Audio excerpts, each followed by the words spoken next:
Welcome to this explainer. Today, we are tackling a topic that is just massive in scale, but honestly, incredibly personal to everyday life.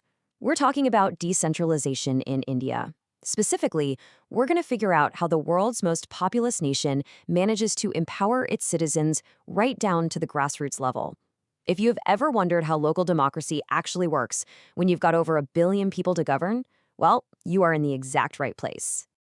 To really wrap our heads around this, we have to start with a totally mind-boggling question. How do you govern a country where individual states are literally bigger than major European nations? Just think about this for a second. The state of Uttar Pradesh. It actually has a larger population than the entirety of Russia.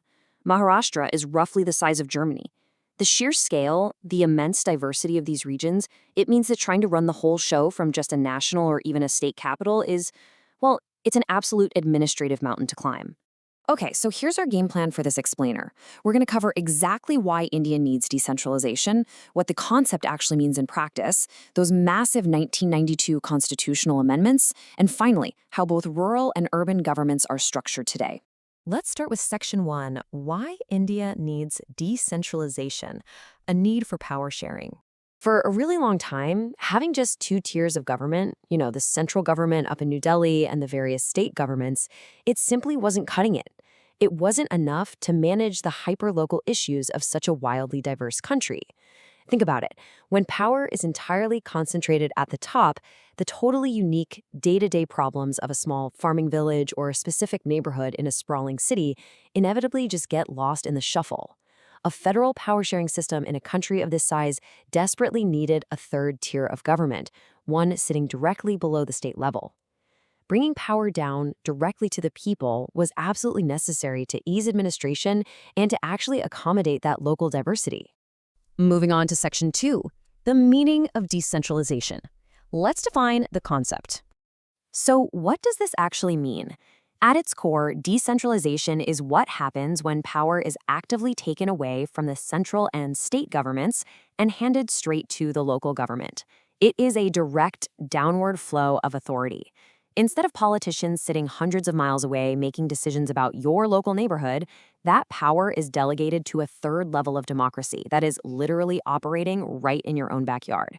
And the advantages of doing it this way are just huge.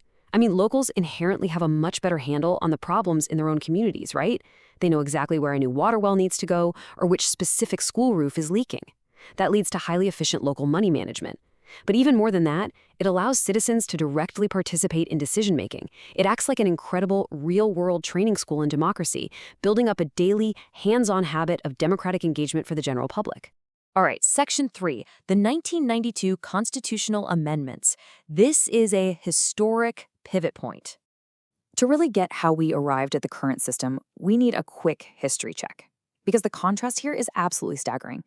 Before 1992, local decentralization was honestly pretty weak. Elections were irregular, local bodies were essentially just controlled by state governments, and crucially, they had almost no independent power or resources of their own. But after 1992, the landscape completely transforms. The Constitution was officially amended to mandate regular elections, hand over genuine constitutional power to local bodies, and ensure they actually got a cut of state revenues. So the really crucial takeaway here is that these changes weren't just polite suggestions. They became ironclad constitutional mandates. The 73rd and 74th Amendments officially built this three-tier system into law. They made regular local elections mandatory. They literally forced the creation of an independent state election commission in every single state just to oversee these local polls. And, maybe most importantly, they legally required state governments to share vital powers and revenue with local, rural, and urban bodies. But just handing power over to local governments is really only half the story. The next massive question we have to ask is, with all this newly devolved power, who actually gets a seat at the table? How do we ensure it's not just the same privileged few calling all the shots? The 1992 amendments tackled this problem brilliantly by legally mandating inclusion. Seats in these newly empowered elected bodies, and even the key executive head positions within them, are now constitutionally reserved for historically marginalized communities. We're talking specifically about the scheduled castes, scheduled tribes, and other backward classes. This fundamentally ensured that those who might have historically been shut out of the political process now have a guaranteed powerful voice in running local administration. And they didn't stop there. Look at that fraction. 1/3. This represents a truly monumental step forward in democratic representation. At least 1/3 of all positions in local government bodies are legally reserved for women. Having this constitutional backing has massively amplified the voice and representation of women in India's democracy. It brought millions, literally millions, of female leaders directly into the active political fold at the grassroots level. Let's look at Section 4, Structure of Rural Government, known as the Panchayati Raj. Now that we understand the why and the how behind all these constitutional powers, let's break down what these institutions actually look like on the ground. Think of it like a highly organized three-tiered pyramid. Power flows logically from the absolute smallest village unit all the way up to the district level. Viewing it as a hierarchy like this makes understanding the Panchayati Raj a whole lot easier. So let's build this from the bottom up. At the very foundation, you have the Gram Sabha. That's basically all the adult voters in a single village. They are the ones who elect the Gram Panchayat, which is the village council, headed up by a sarpanch. Next, a few of those Gram Panchayats are grouped together to form the middle tier, the Panchayat Samiti, or block level. And finally, all the Panchayat Samitis within a whole district combine to form the top rural tier, the Zilla Parishad, or district level, which also pulls in local MPs and MLAs. What I really want you to take away from this specific rural structure is just the immense direct democratic power held by the ordinary citizen. The Gram Sabha, which again is just the local voters, they meet 2 to 3 times every single year. And why? To directly approve the annual budget and to physically sit there and review the performance of their local panchayat. Talk about immediate, face-to-face accountability. If the local leaders aren't getting the job done, the voters are sitting right there in the room to hold their feet to the fire. Finally, Section 5, Structure of Urban Government, Local Urban Bodies. Just as the rural areas have their highly structured system, urban areas have a remarkably similar, mirrored layout that's specifically tailored for city life.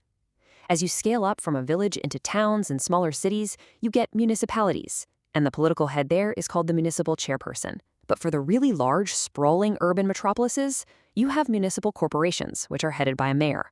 But the key here is that both of these bodies, no matter how big or small the city, are completely controlled by elected representatives chosen directly by the people who actually live there.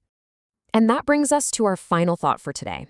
The decentralization we've just unpacked is rightfully called the world's largest experiment in democracy. You literally have millions of elected representatives, including women, marginalized groups, and everyday citizens, managing local affairs on a daily basis. So I want to leave you with this provocative question to ponder. Knowing how this massive, monumental system functions behind the scenes, how does local, grassroots governance shape the streets, the schools, and the daily realities of your own life? Thank you so much for joining me on this explainer. Keep learning, keep questioning, and I will catch you in the next one.